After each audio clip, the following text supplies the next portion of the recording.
এখন বাজে দেখো রাত্রি 9টা বাজতে 10, আর এই সময় আমি চলে এসেছি কিচেনে।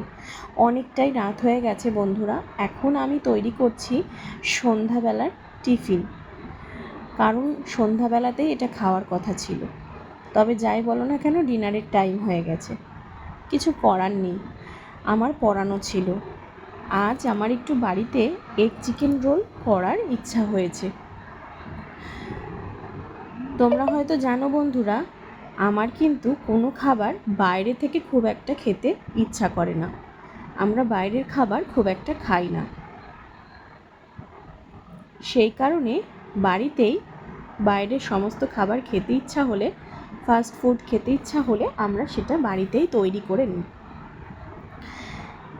এখানে ঘেমে নিয়ে স্নান করে গিয়েছিলাম, আর একটু তরমুজ ছিল, সেই তরমুজটা তোমাদের দাদা আমাকে খেতে দিয়েছিল।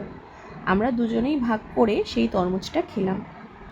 তো চলো, এখানে দেখো চিকেনের পুরটা আমি সকালবেলা কিন্তু তৈরি করে রেখেছি, মানে দুপুরে যখন আমি রান্নাটা করি সেই সময়টা আমি তৈরি করে রাখি।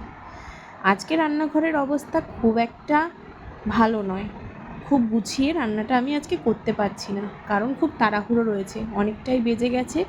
আর আমার মেয়েটাও সন্ধ্যার থেকে কিছু খায়নি, তাই ওর খিদেও পেয়ে গেছে, তাই জন্য চটজলদি করার চেষ্টা করছি।